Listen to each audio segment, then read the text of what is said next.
செய்திகள். திரு அவை எல்லையற்ற இரக்கத்தை வழங்கினாலும் பல கிறிஸ்தவர்கள் பாவ மன்னிப்பை புறக்கணிக்கிறார்கள் என்பதை குறிப்பிட்டு ஒப்புரவு அருளடையாளத்தின் முக்கியத்துவத்தை வலியுறுத்துமாறு அருள்பணியாளர்கள் மற்றும் அருள்பணித்துவ பயிற்சி மாணவர்களை ஊக்குவித்தார் திருத்தந்தை 14ஆம் லியோ. மார்ச் 13 வெள்ளிக்கிழமை அன்று திருத்துதுசார் பாவ மன்னிப்பு அவையால் ஆண்டுதோறும் ஏற்பாடு செய்யப்படும் 36வது மனச்சான்று தொடர்பான பயிற்சி வகுப்பின் பங்கேற்பாளர்களுக்கு திருப்பீடத்தில் வழங்கிய உரை ஒன்றில் இவ்வாறு ஊக்குவித்த திருத்தந்தை, விசுவாசிகளுக்கும் கடவுளுக்கும் இடையிலான ஒன்றிப்பை மீட்டெடுப்பதில் பாவ மன்னிப்பின் முக்கியத்துவத்தை வலியுறுத்தினார். திரு அவை வரலாறு முழுவதும் இந்த அருளடையாளம் வளர்ச்சியடைந்துள்ளது.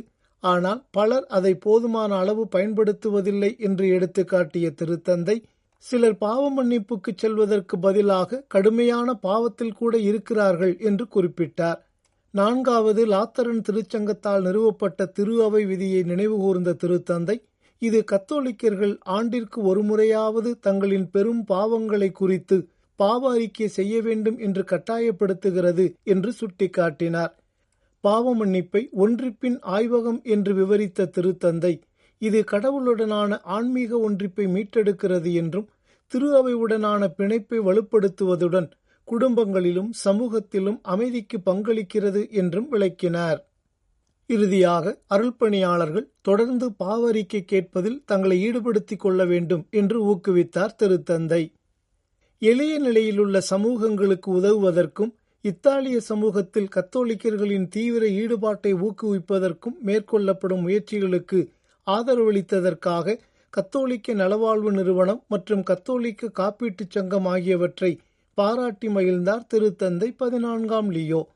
மார்ச் 13 வெள்ளியன்று கத்தோலிக்க நலவாழ்வு சங்கத்தின் நிர்வாக உறுப்பினர்களை திருப்பீடத்தில் சந்தித்த போது இவ்வாறு பாராட்டிய திருத்தந்தை, சமூக வாழ்க்கையில் கத்தோலிக்கர்களின் பங்களிப்பை அதிகரிக்குமாறு அவர்களை கேட்டுக்கொண்டார்.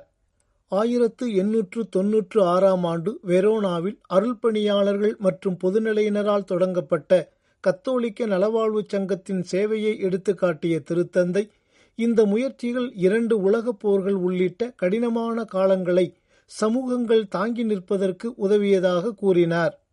இறுதியாக கத்தோலிக்க பொருளாளர் நிபுணர் ஜுசப்பே தொனியோலோ அவர்களின் முன்மாதிரியை பின்பற்றி நற்செய்தி விழுமியங்களுடனும் ஒருமைப்பாட்டுடனும் பணிகளை தொடருமாறு கத்தோலிக்க நலவாழ்வு சங்கத்தை வலியுறுத்திய திருத்தந்தை தனது அப்போஸ்தலிக்க ஆசிரை வழங்கி தனது உரையை நிறைவு செய்தார்.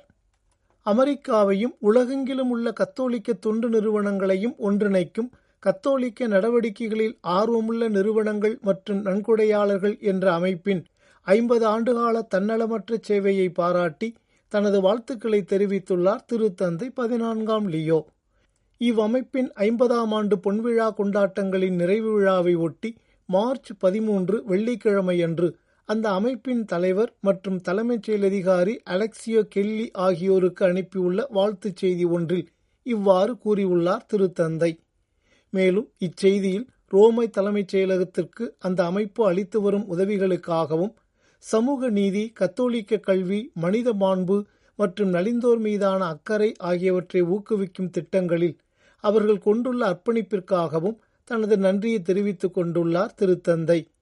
இந்த ஆண்டு விழா கூட்டம் கிறிஸ்தவ தவக்காலத்தின் போது இடம்பெறுவதை சுட்டிக்காட்டியுள்ள திருத்தந்தை, லூக்கா நற்செய்தியில் கூறப்பட்டுள்ள நல்ல சமாரியர் ஓமையை மனதிற்கொண்டு தேவையில் இருப்பவர்களுக்கு தாராள மனதுடனும் இரக்கத்துடனும் தொடர்ந்து பணிகளாற்றுமாறு அவர்களை ஊக்குவித்துள்ளார். மார்ச் 26 வியாழக்கிழமையன்று ஒரு நாள் இறைவேண்டல், தவம் மற்றும் நோன்பை கடைபிடிக்குமாறு விசுவாசிகளுக்கு அழைப்பு விடுத்துள்ளனர் மியான்மர் கத்தோலிக்க ஆயர்கள். ஈரான் மீது இஸ்ரேல், அமெரிக்கா நடத்திய தாக்குதலை தொடர்ந்து அங்கு மீண்டும் ஏற்பட்டுள்ள பதற்றமான சூழலில் மியான்மர் மற்றும் மத்திய கிழக்கு ஆகிய இரு பகுதிகளிலும் அமைதி நிலவ வேண்டி இறைவேண்டல் செய்யுமாறு விசுவாசிகளை கேட்டுக்கொண்டுள்ளனர் அதன் ஆயர்கள். மியான்மர் ஆயர் பேரவையின் தலைவரான கர்தினால் சார்லஸ் மாங்போ அவர்கள் கையெழுத்திட்டு வெளியிட்டுள்ள அறிக்கை ஒன்றில், தவக்காலம் என்பது மனமாற்றம், இறைவேண்டல், நோன்பு மற்றும் பிறரன்பு பணிகளுக்கான ஒரு காலமாகும் என்பதை ஆயர்கள் வலியுறுத்தியுள்ளனர். நேயர்களே, இத்துடன் வத்திக்கான் வானொலியின் தமிழ் ஒலிபரப்பு நிறைவு பெறுகின்றது. உங்கள் செவிமடுத்தலுக்கு நன்றி. வணக்கம்.